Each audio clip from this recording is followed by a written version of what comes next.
hay field, got all that tilled. Whatever we didn't plow, we took the 512 John Deere ripper, which I have here, and we ripped it. This is a 7 shank ripper. We did have it behind the 8650, which is over there on the soil finisher. Dad's running it. We had it on the 8650, but it was pulling really hard here on my grandpa's, because this south field is notorious for having severe compaction, especially after all the rain last year that we had. It is like concrete in spots out here. So it was working the 8650 pretty hard. So we decided to put it on the 9300, which the 9300 is a heavier built tractor. It's probably another 150 horse, depending on what the setting is on the 8650. I don't think the 8650 is cranked up much. It might be just a little bit over factory horsepower, but the 9300 is quite a bit more. Heavier axles, heavier transmission, all that. Heavier tractor in general.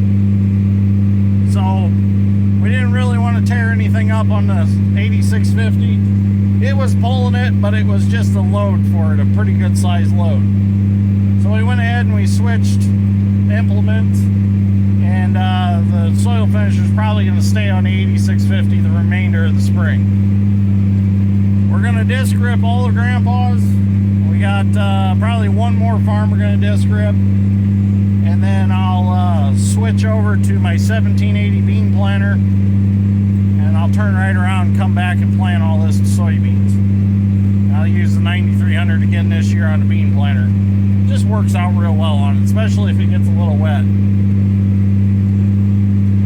But I know a lot of you like the tillage work, so I thought I better start videoing some tillage work.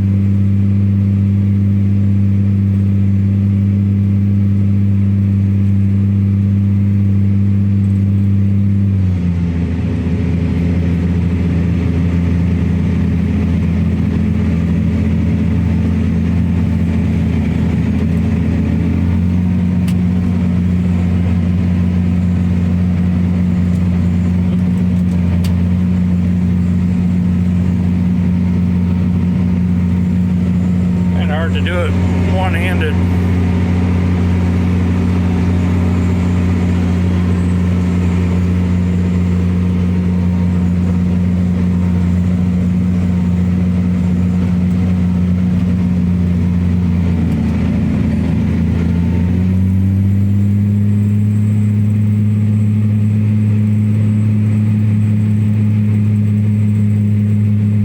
I think I might go back to a muffler on this tractor. That chrome straight pipe's a little bit loud. The older I get, the louder things seem to get. Another thing about getting older is not caring if your significant other goes somewhere, as long as you don't have to go with her. I've noticed that too. She called and told me she's going golfing this evening. I said, that's fine as long as I don't have to go with. I'm not very good at golfing. I tried it one time and I think I made a video of that. I don't think it was my cup of tea. Although, now I'm starting to push little corn stalks. Get over just a little bit, a little too much overlap. Although I do enjoy that Full Swing show on Netflix. That's a pretty good show. But golfing for me is not my thing.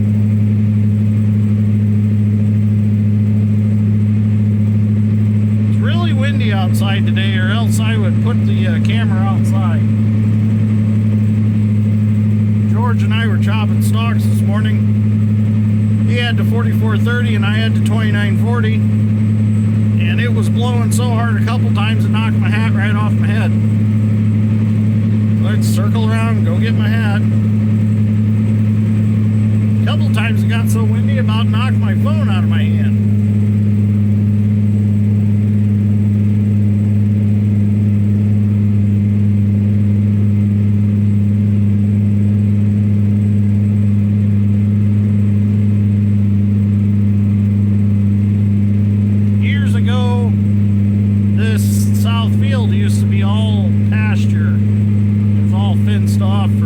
livestock.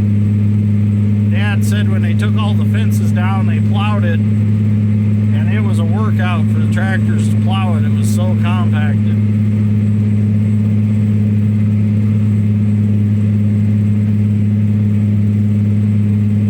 We're going to get it broke up, get it leveled back out, get it planted.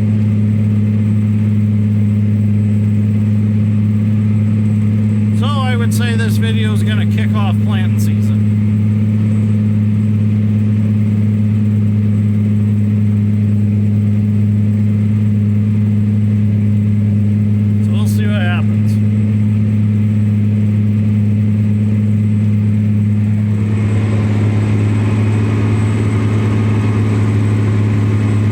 Slight power op.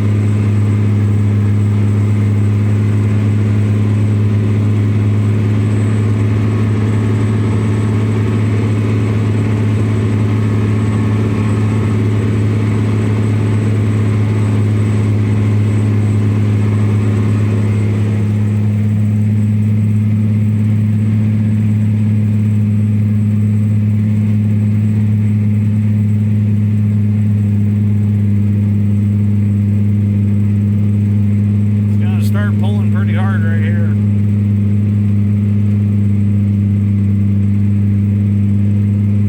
This is one of the low spots. There are tiles out here.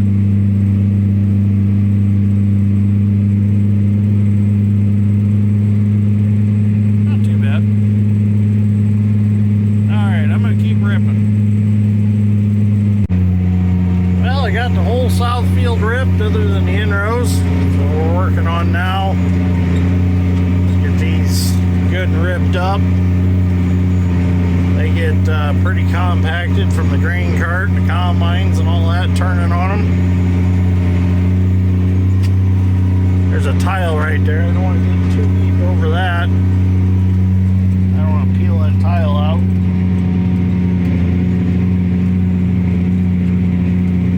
It's a little wet right there.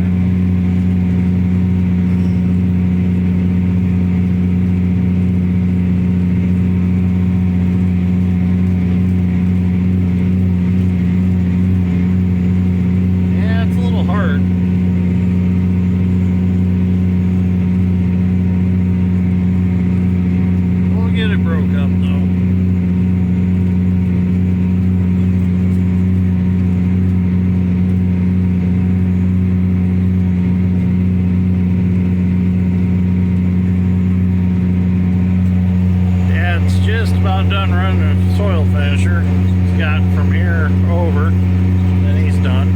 Then the south field will be ready to plant. Well, good morning. Last night Dad and I finished up the south field, got it ripped, got the soil finisher ran over it. So now today we're going to work on the north field now, and there's a field back here that is part of the north field, I guess you could call it. So first thing we got to do this morning is we realized that one of the remotes was leaking on the 8650. And what happens is the O-rings get bad in here, and then this plastic piece actually catches the oil, and it sends it down these drain tubes. These drain tubes right here. So what we need to do is we need to just pop our hose out, change the O-rings in there, put the hoses back in, we're good to go. Not a big deal, not a big project. So I'm going to get started on that this morning and get that oil leak fixed. And with the price of oil, you try to save every bit of it that you can, because it actually leaks quite a bit out of them if you let them go. So it's something that you just need to stop and fix and get it taken care of. Well, let's get this remote number 3 tore apart. Take this screw out right here. The screw's bent. That's interesting. Well, I don't know what deal is with that. Not quite bent, but it just come out funny. Set that to the side. Got this Allen head here we'll take out. Everything comes apart nice. I took brake clean. I sprayed all this off. Oh man, that worked. But here's that drain. The oil leaks out, goes in here, goes down the tube, and goes down the ground, so it's not covering the whole back of the tractor and hydraulic oil if they leak. Then we'll just take a pick. I'm going to spray that out a little bit. There's some schmutz in there.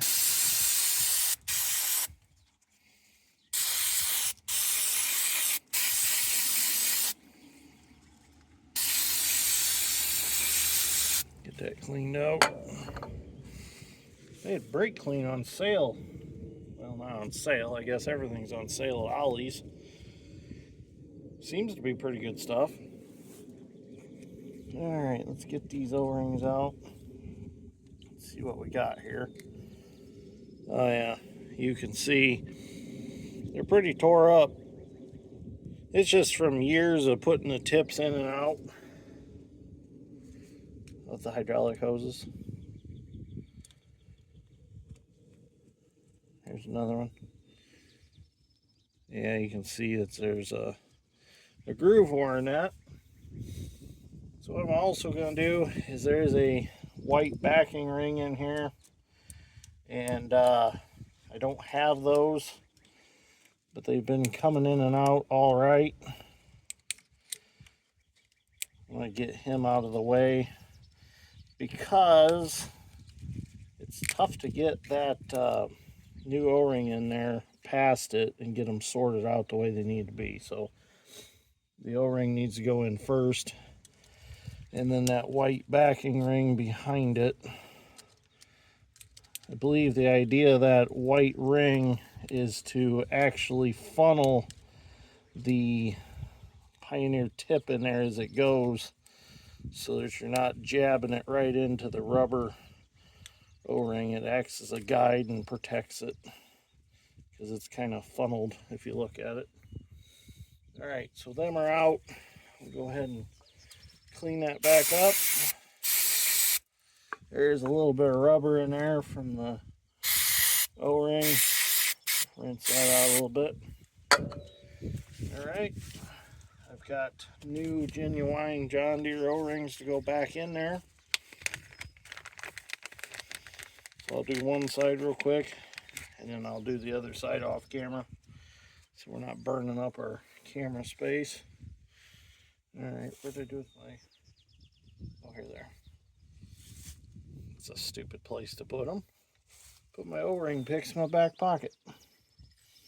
We're gonna go ahead and get that O-ring worked back in that groove.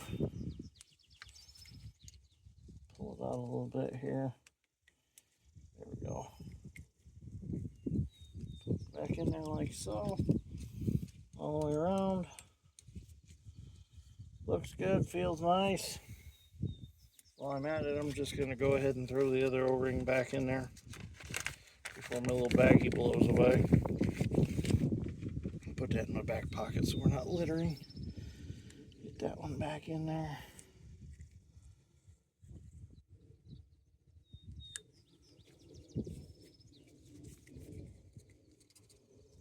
Oh. Not quite the way I wanted it. There we go. Alright, our O-rings are back in our grooves the way they need to be. And we're just going to simply work our... Hose that out a little bit.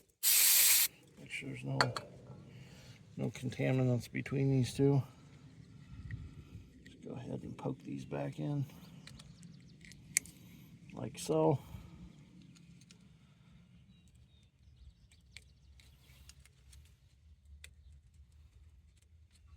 Just like that. Nothing to it. Nothing to it. Easy as can be. The hardest part's probably taking the two bolts out to hold this in. Hold that cover on.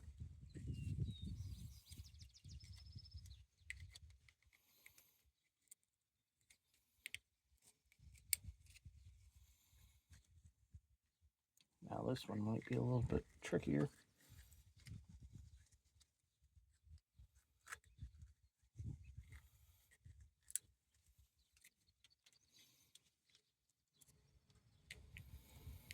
If you just get it started in there.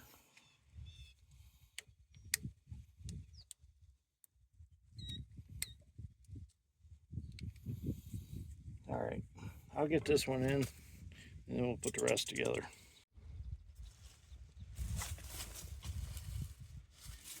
So, got that backing ring back in, or whatever you want to call it, funneling ring. And turns out I just wasn't holding my tongue right. Got a little different position on it and went right back in.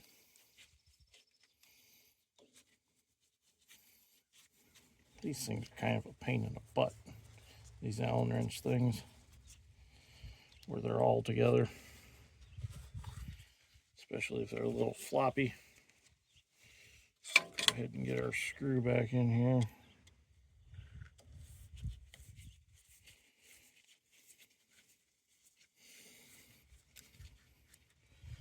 Not a bad job. Quick fix to save oil.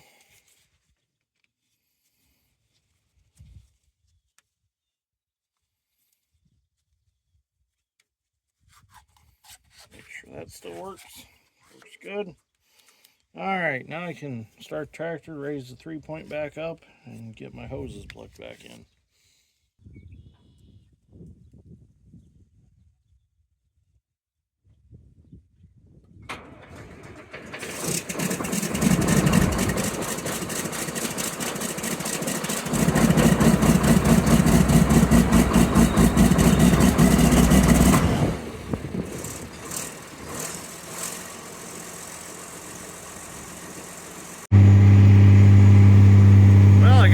Going again, his oil leaks are fixed. Now I'm back here in this, I guess you call it the east field. Getting it ripped.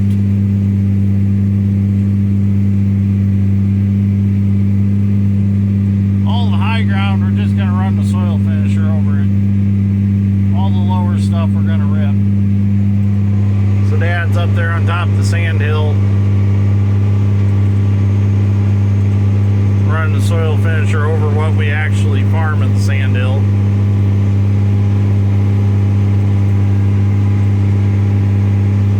We're going to try to grade this hill off and get some oats or something started on it.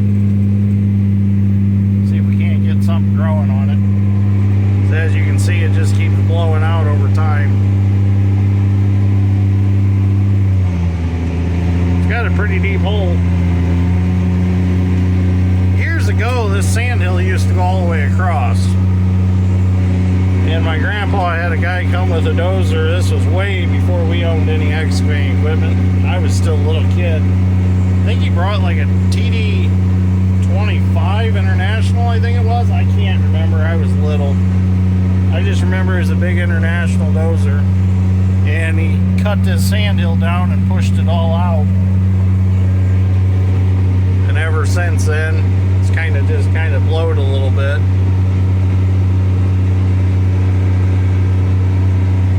We'll go back here and I'm going to get this small patch ripped. Try to get ahead of Dad a little bit here. He's got all this, he can soil finish now.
do a 2-day event, we're going to need the ground. So we're probably going to have to do both. Like I said on the last video, I'd like to do some more demonstrations other than just plowing.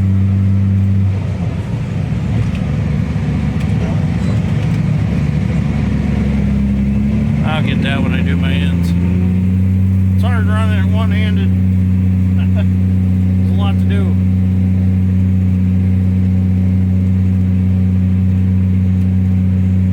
I'd like to do some harrowing, some disking, bring a planter out, not actually plant, but kind of do like they do at the Half Century Progress show, just kind of pull it around and show how it worked. Alright, I'm going to finish this up. We'll get some video over in the long rows over there. I had to run back to my shop and do some welding on the stock chopper for George. And I told Dad while I was gone, I said, why don't you get in the ripper and rip so I can stay ahead ripping, because he can soil finish a little faster than I can rip, being he's 30 foot wide. So I came back and gave me a good opportunity to get a video of the 9300 from outside. It's hard to do it when I'm on the inside all the time, and I don't really have anybody running around the field with a side-by-side like we do at plow day, so can't really get any video like that. So kind of limited to what I can do with either magnet mounts for my phone or just wait until somebody else runs it and get a little video.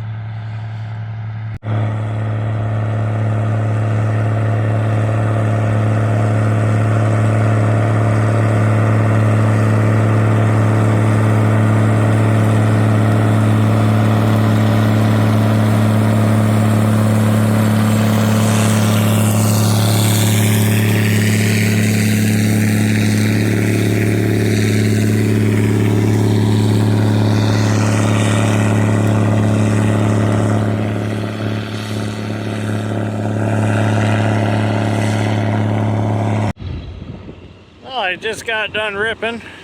Dad's just about to the road. It's starting to rain.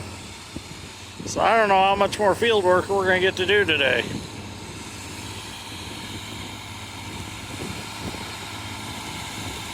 Darn wind. Hopefully it's not getting the sound too bad.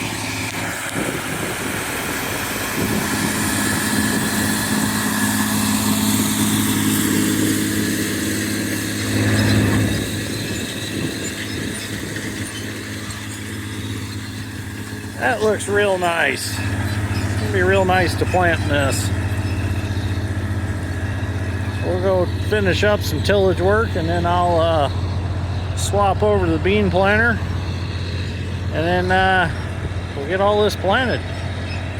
So, getting excited. I'm ready to put some beans in the ground. Alright, I need to go finish up the ends down there. I'm gonna head to the next farm. I'm just gonna rip some wet spots there that were trouble spots last year and just no-till the rest of it. Well, we made it to the next field, and this whole corner last year I couldn't get it planted because they had water standing in it. It's pretty compacted, so we're gonna rip it up, get it loosened up, especially after the water laid on it.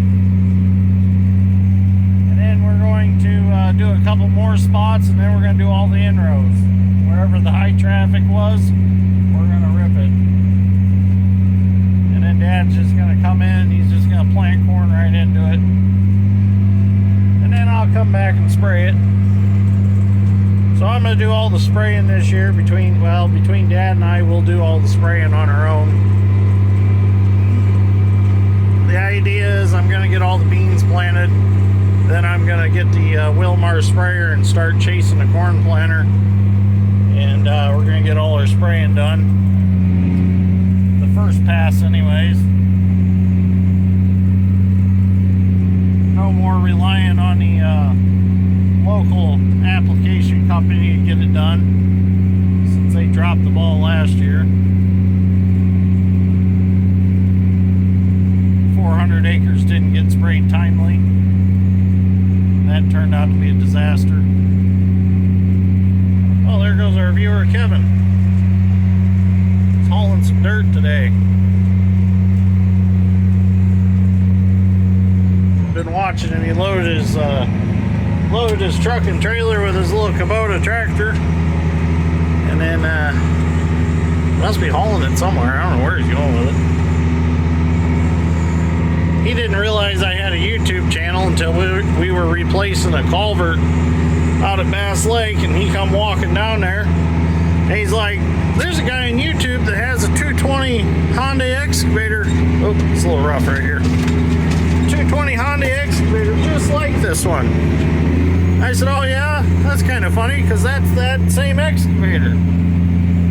He's like, really? I said, yeah. He's like, well, I wondered if it was somebody local on YouTube.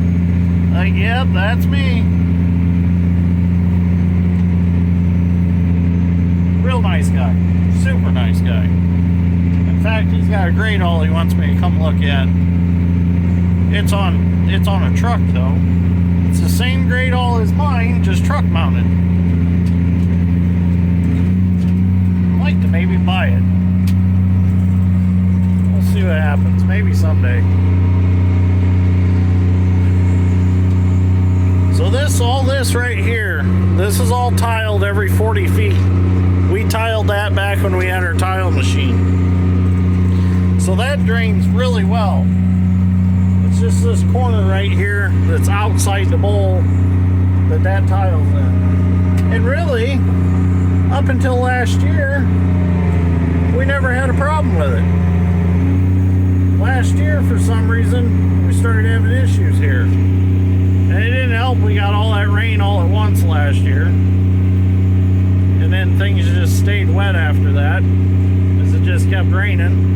And then July and August, it just kind of all just dried up, and we really didn't get any rains the rest of the season. Nothing major.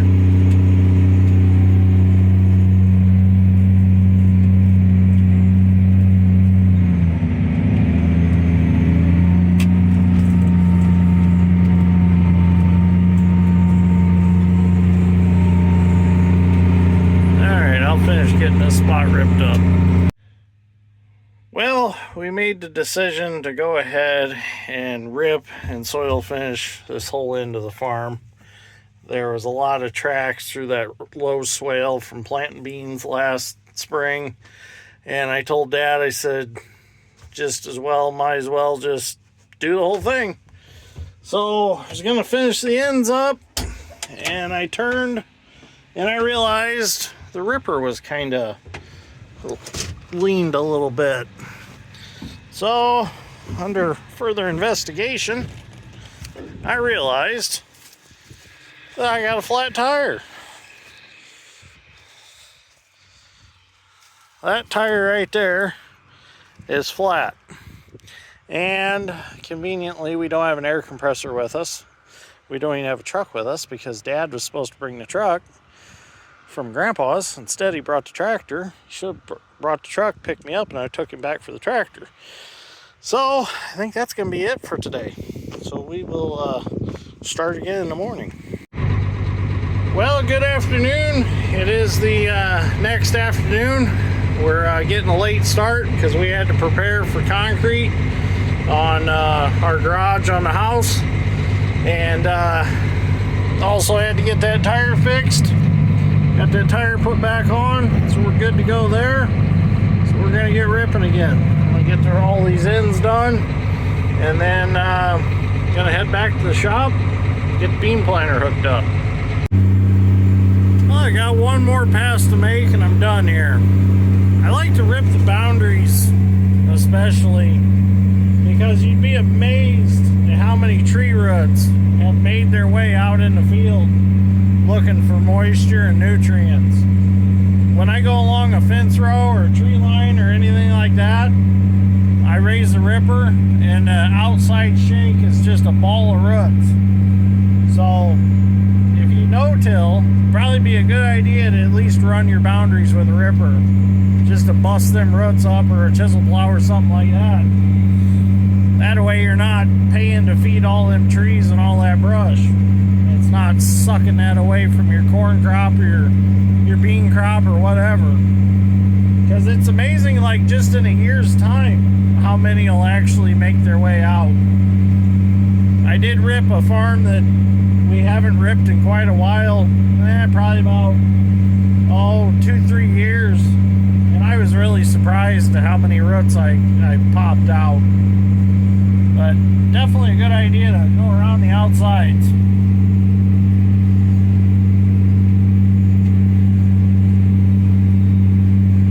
I like to do the ends too, because all the traffic, turning with the combines, grain cart up and down them. Then you got the spots where you back the semis in to load them. Try to get all those spots.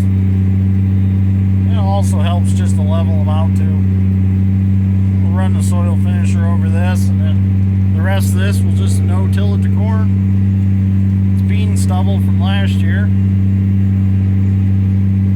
All I really wanted to do is hit the troubled spots. Oh, got a hair wide right there. Alright, I'm going to finish this up and head back to the shop. So I got all the ripping done, and on the way back home it started pouring down rain, and got here and had to do some work on the 4955 in the shop. So did that and did a few other things, and gonna wait till tomorrow to unhook the ripper and switch over to the bean planter, because everything's so wet around here anyways. We're not gonna plant for a couple days. So for those of you who have asked about the 621 case wheel loader, there it is, still sitting there without transmission in it. Haven't got the transmission back yet, so we're gonna call and find out here pretty soon where the transmission's at, because it's been quite a while. It was supposed to be rebuilt and we haven't heard anything yet, so we're gonna find out. We need to get that back together. I got some projects we need it for, and it'd be nice to have it back instead of relying so heavily on the T870 Bobcat to clean up brush. Starting to really wear the tracks out on it, so it'd be nice to have the 621 back. So I'm gonna head home, get some supper, and work around the shop. Probably work around the garage for a little bit there, finish up a few things. Got some grading to do outside, and we're gonna get concrete next Tuesday morning, and we'll get that poured. And then Madison's dad is going to start the actual construction of the garage onto the house, so get that done and out of the way. I'll be excited to have that done. And then we're gonna get the front porch going on the house after the garage at some point. So more big things coming. Just got to get planting out of the way and get spraying out of the way, and then get all that stuff done. I got to start planting grass in the yard and all that fun stuff. So anyways, thank you for watching. Greatly appreciate it. We'll see you all in the next one. Have a good evening or have a good morning, depending on where you're at around the world.